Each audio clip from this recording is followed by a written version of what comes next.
The sun was blazing over Ouagadougou as tens of thousands of people gathered in the wide, dusty field where a new structure was rising, the frame of what would soon become Africa's first solar factory. Cameras clicked, flags waved, and the air was thick with anticipation. At the center of it all stood Ibrahim Traoré, dressed in his signature military attire, his eyes fixed on the future he had promised his people. This was no ordinary project. It was not just about technology, nor about infrastructure. For Traoré, it was about independence, about breaking the chains of energy dependence that had tied Africa to the West for decades. He raised his hand, and the massive crowd fell silent. "My people," he began, his voice strong and unwavering, "for too long, Africa has begged for electricity. For too long, we have relied on the mercy of others to light our homes and power our schools. Today, that ends." His words echoed across the field, amplified by the collective heartbeat of the nation. The crowd erupted in chants, "Traoré! Traoré! Africa! Africa!" Behind him, giant panels glistened under the relentless sun, symbolizing a new dawn. The factory, once completed, would not only assemble solar panels for Burkina Faso but also distribute them across the continent, providing clean, affordable energy and thousands of jobs. But not everyone was pleased. In distant capitals, whispers turned into warnings. Western corporations that had long controlled Africa's energy markets watched nervously. A project of this scale meant less dependence on imported oil, less profit for their monopolies. And perhaps most threatening of all, it meant Africa was beginning to stand on its own feet. As the chants grew louder, Traoré tightened his fist. "This factory is more than bricks and machines," he declared. "It is a symbol. It is proof that our power is in our own hands." The people roared in approval, but in the shadows, adversaries were already preparing their countermoves. News of the solar factory spread like wildfire across Africa and beyond. International media outlets ran headlines such as "Burkina Faso breaks free with solar energy" and "Traoré challenges global energy giants." In villages across West Africa, people gathered around radios, listening with pride. For the first time, many felt that Africa was not just surviving but leading. But inside conference rooms in Washington, Paris, and London, the mood was very different. Energy executives slammed fists on tables. Politicians exchanged worried glances. "If Traoré succeeds," one Western diplomat said bluntly, "we lose control over Africa's most powerful bargaining chip, electricity." Back in Ouagadougou, the factory construction raced ahead. Every day, trucks arrived with materials. Hundreds of workers, young men and women, labored side by side with hope in their eyes. For them, this was more than a job. It was the beginning of a future where their children would not have to study by candlelight. Traoré often visited the site unannounced.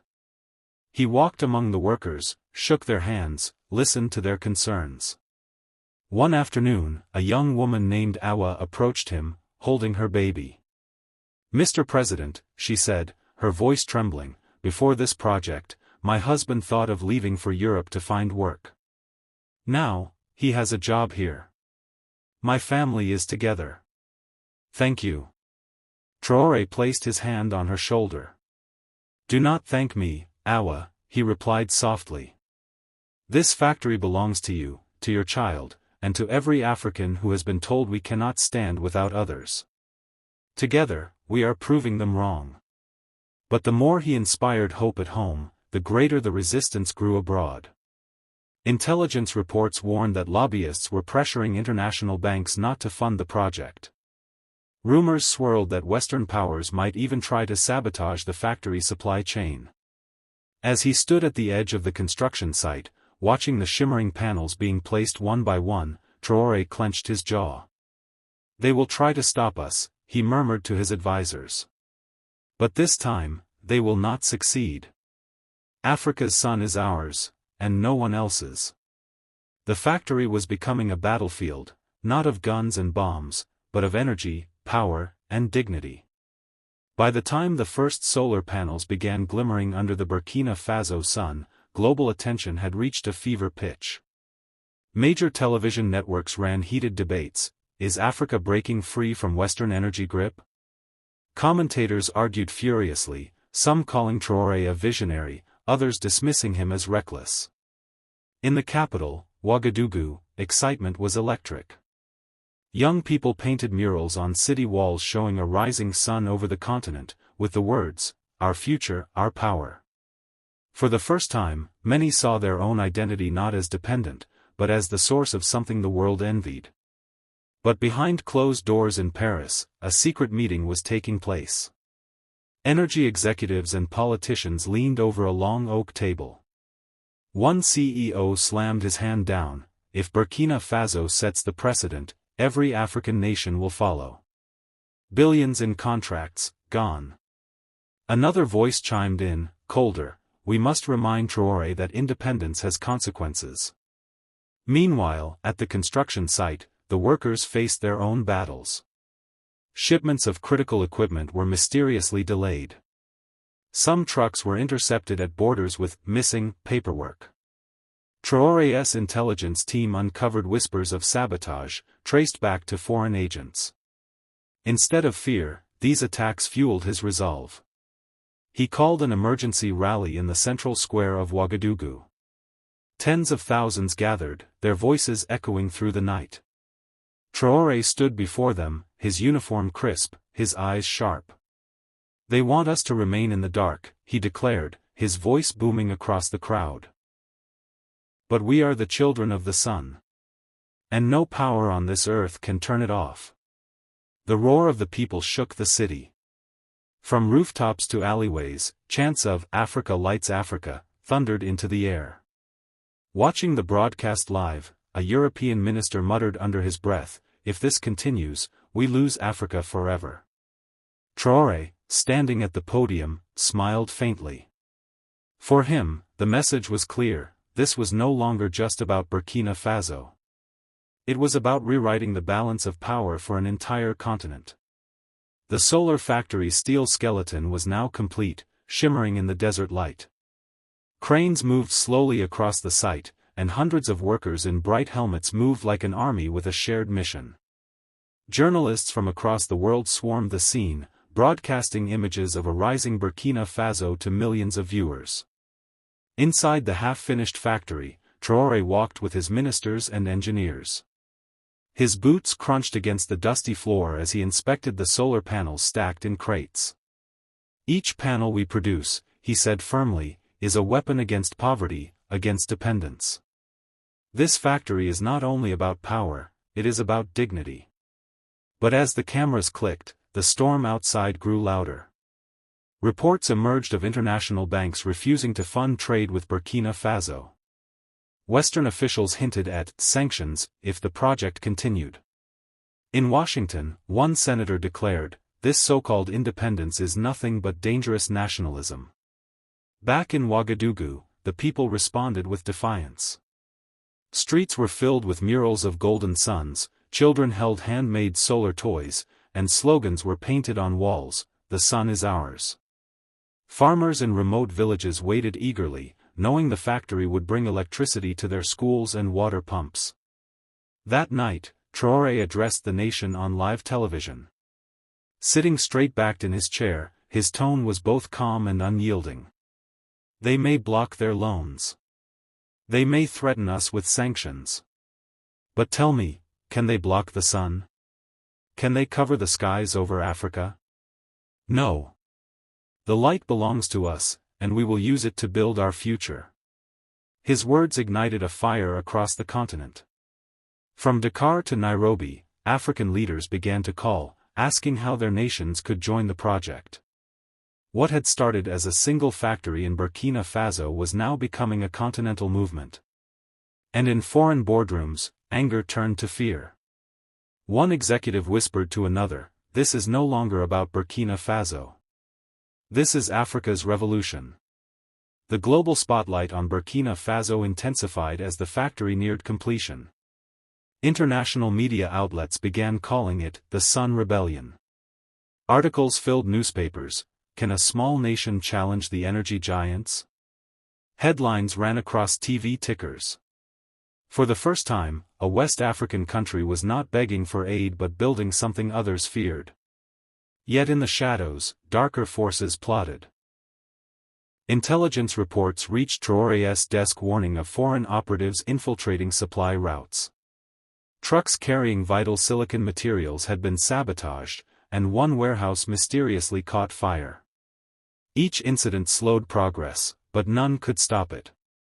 At an emergency meeting with his closest advisors, Traoré's voice was sharp. They think sabotage will break us. They are wrong. Every attack only makes us stronger. His words echoed in the chamber, and his ministers nodded with fierce determination. Meanwhile, the ordinary people of Burkina Faso were proving just as resilient. Farmers volunteered to help build access roads. University students skipped holidays to train as solar technicians. Mothers donated food for workers at the construction sites. It was no longer a government project, it had become a national uprising of hope. In Paris and Washington, officials grew restless. If this continues, one diplomat admitted behind closed doors, our influence across Africa collapses. A counterplan was drafted, push propaganda claiming the project was financially unsustainable, a mirage that would bankrupt the country. But Traoré was already 2 steps ahead. He invited international observers, African journalists, and even skeptical economists to tour the factory and see the progress firsthand. Cameras rolled as solar panels came alive, converting sunlight into clean energy before their eyes. The people erupted in cheers. For them, this wasn't just electricity, it was proof that Africa could rise without permission. And deep inside, Traoré knew, this factory was only the beginning. As the first rows of solar panels gleamed under the African sun, excitement surged across Burkina Faso. Families gathered outside the construction site just to glimpse the future rising before them. Children pressed their hands against the fences, shouting, "Le soleil est à nous." The sun is ours. Inside the control room, engineers ran simulations on giant screens. For the first time in the country's history, they weren't simply consumers of foreign technology, they were its creators. Traoré stood behind them, arms crossed, watching every calculation.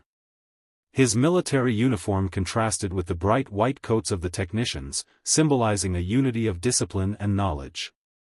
But abroad, the resistance grew louder. A press conference in Brussels labeled the project reckless adventurism. Western analysts claimed Burkina Faso lacked the expertise to sustain such an industry. One anchor sneered on live television, "They will be back begging for aid within 5 years." When Traoré heard this, he responded not with anger but with action. He ordered free evening classes across the nation where students could learn the science of solar energy. Soon, entire classrooms filled with farmers, mechanics, and even elderly villagers. With chalkboards covered in diagrams of circuits and suns, Burkina Faso was teaching itself to master the technology. The ripple effect across Africa was undeniable. Delegations from Ghana, Senegal, and Tanzania arrived to sign agreements, eager to replicate the model. What was once one factory in Ouagadougou was quickly becoming the seed of a continental solar alliance. One evening, as the first panels were connected to power lines, the lights of a small village flickered on. Children shouted with joy as bulbs glowed for the first time in their homes. An old man lifted his hands to the sky and whispered, "We no longer fear the dark." Traoré, watching the broadcast, simply nodded. "This," he said, "is our true independence." The solar factory's success began to echo far beyond Burkina Faso. News networks across Africa broadcast images of glowing villages, clean power stations, and young engineers training beside older farmers. A phrase spread like wildfire, "The sun belongs to Africa." But in Washington, London, and Paris, boardrooms grew tense.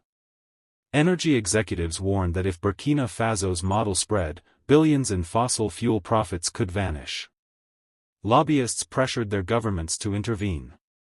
In secret memos, they described the factory not as an innovation but as a threat to the global order. One evening, Traoré received intelligence that foreign consultants had offered bribes to sabotage the project from within. His response was swift. He summoned the workers and told them directly, "This factory is guarded not by walls, but by your loyalty. No gold can buy the sun you build with your own hands." The room erupted in chants, "Afrique! Afrique!" Meanwhile, the ripple effect was unstoppable. African presidents began to openly endorse Traoré's vision. A summit was called in Addis Ababa where leaders debated forming the African Solar Union. Cameras captured the moment when Traoré raised a panel above his head like a banner, declaring, "With the sun, no one can colonize us again." The symbolism struck deep. Young Africans flooded social media with messages of pride. Memes spread of Traoré holding the sun, captioned, "Our future shines brighter than their threats." In Europe, however, the backlash intensified. One politician sneered on live television, "Burkina Faso thinks it can lead Africa. They are mistaken." But that very clip went viral, not for his insult, but for the flood of responses defending Traoré. Hashtags trended, #Africa rises, #power in our hands.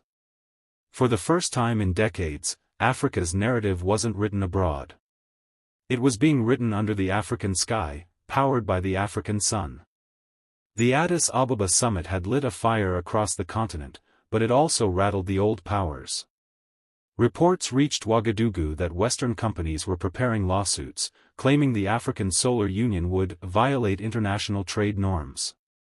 Some even threatened sanctions. Traoré, however, refused to be intimidated. In a televised address, he stood before the factory's massive solar arrays, sunlight reflecting off the panels behind him. His voice was steady. "They once took our gold, our cotton, our oil. But they cannot take the sun. And if they try, they will burn their hands." The crowd erupted in applause. Images of that moment flashed worldwide, the African leader framed by the power of the sun itself. It became the defining picture of Africa's new defiance. Meanwhile, Western media continued its smear campaign.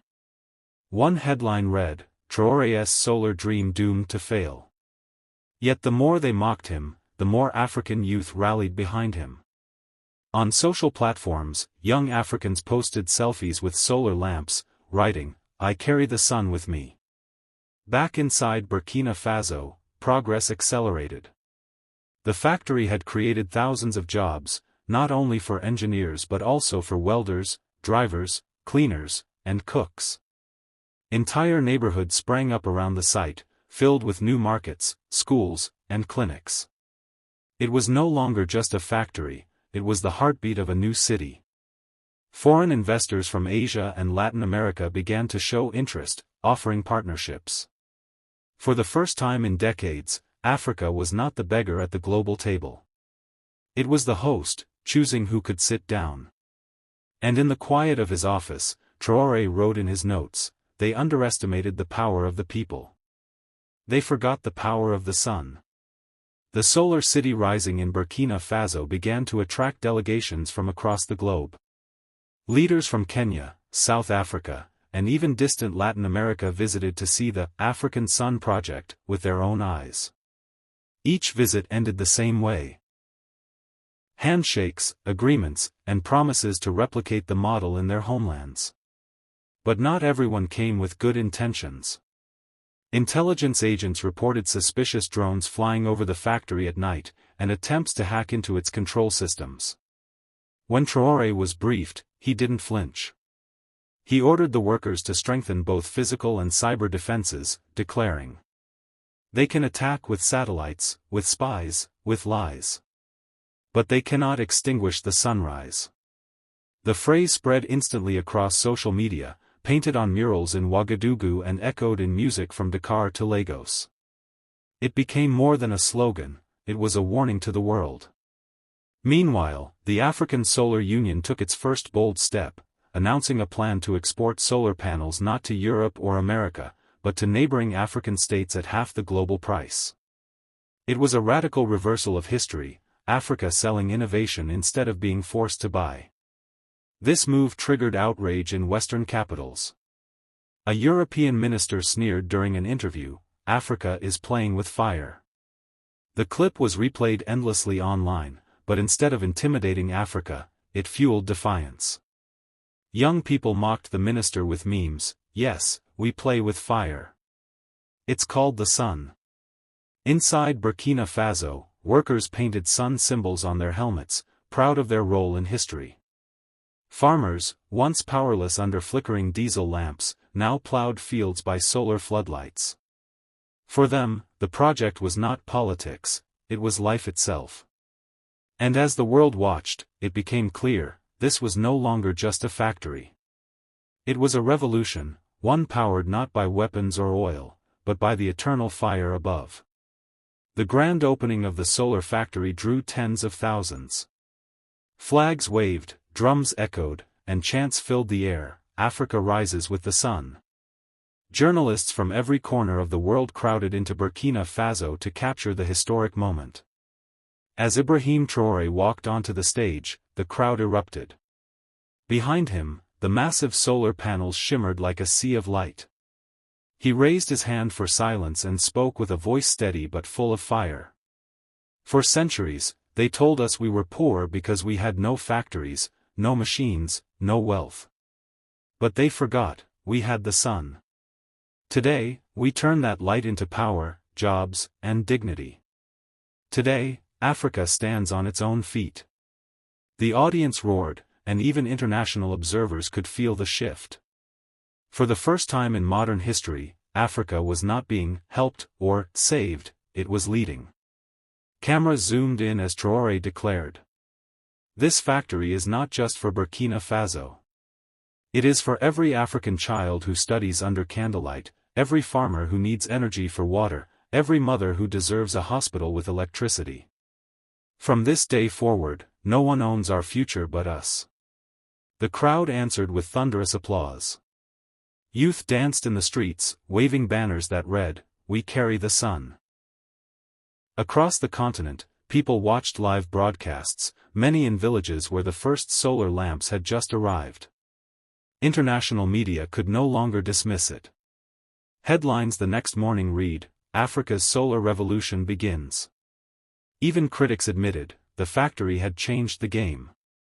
And as the sun set that evening, its golden light reflected on thousands of solar panels, Traoré stood silently, hands clasped behind his back, watching. A small smile touched his face. He knew this was only the beginning. Africa had risen, and this time, no one could push it back down. Today, we showed the world that Africa's strength is not in what others give us, but in what we build with our own hands. This solar factory is more than machines and panels, it is the light of dignity, the promise of jobs, and the power of independence. For too long, they told us we had nothing. But look around, we have the sun, we have the will, and we have the future in our hands. To the young men and women of Africa, this is your moment. Stand tall, dream bigger, and know this truth: no empire, no nation, no power can ever dim the light we carry within. Africa rises with the sun, and we will never set again.